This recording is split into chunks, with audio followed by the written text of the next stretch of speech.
Well, look who's here, House Oversight Chair James Comer. Chairman, it's good to see you again. Okay, here's the question everybody wants to know. What do you have now, evidence that Joe Biden did profit off the family's overseas business deals selling the Biden brand name, as Devin Archer had testified? What do we know now? What do you got? Well, we know that his family's received over $20 million from foreign sources. They can't say one thing that they did to receive that money. We know that Joe Biden spoke to every individual that wired the money to the Biden family. We know that, as Devin Archer testified during a transcribed interview, that Joe Biden was the brand that they were selling. We know from emails and text messages that Hunter Biden paid for various things of value for Joe Biden. So for the mainstream media to say there's no evidence just isn't true. There's mountains of evidence, and the polling shows that the American people are not stupid, and they realize that the Biden family's committed a lot of crimes, and Joe Biden was front and center. So what bombshells are you going to drop next week at the first House impeachment inquiry? Well, the first committee hearing is going to be about exactly what an impeachment inquiry is. There's been a lot of confusion about that. This isn't an actual impeachment. We're still in the information gathering phase. We're doing this right. Unlike the Democrats, we're gathering information.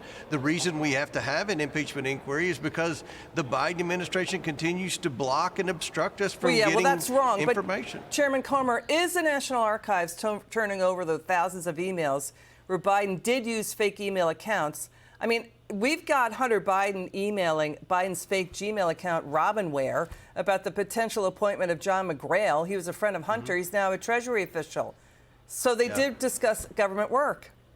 Absolutely. You look, Hunter Biden had a dinner with Joe Biden at the vice president's residency where they talked about who they wanted to be the Secretary of the United Nations. I mean, Hunter Biden has always been very involved in the government, and that's something that Joe Biden's lied about continuously. The press corps continue to take Joe Biden's word on that when there's overwhelming evidence that Hunter was involved in lots of different policy decisions, and he was selling the brand. So, when you look at Joe Biden, what a relief it is to know that your family's been taken care of. His family's received over $20 million.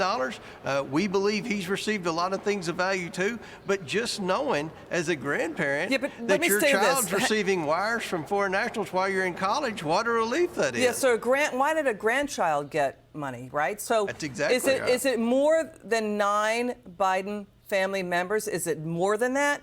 And you only have 170 suspicious activity reports. There could be more money that you're going to find in the reports. Because I got to tell you this is important. Lee Shepard, she's a great tax writer at the tax publication Tax Notes. It's widely read on Capitol Hill. Before the 2020 election, she reported that Biden was listing $5.3 million to maybe $5.5 million more in his tax returns for 2017 and 2018 than what he was reporting in his government financial disclosures.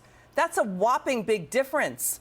And we hate to bring it up, but it matches the accusation by that FBI informant that both Hunter and Joe Biden each got $5 million in bribes. That's unverified. We don't know if that's true or not, if they're involved in bribery.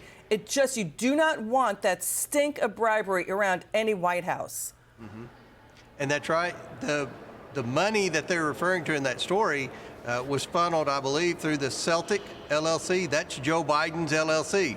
That was his LLC that he supposedly used to receive speaking fees and to sell his book. Well, his speaking fees and his book don't add up to what the total was that he disclosed on his taxes. So that is an LLC account. That wasn't a shell company. That was a real LLC account that has a whole lot more earnings in there than what we can find. So that is an LLC account that we plan on subpoenaing as we continue to follow the money. That's important. So you're going to subpoena the off-balance sheet fake shell companies. Is that what you're getting the bank records for? We're getting the shell companies. We've pretty much gotten just about all the bank records from the shell companies. Now we're moving, and you'll see this next week, towards the Biden's personal bank account.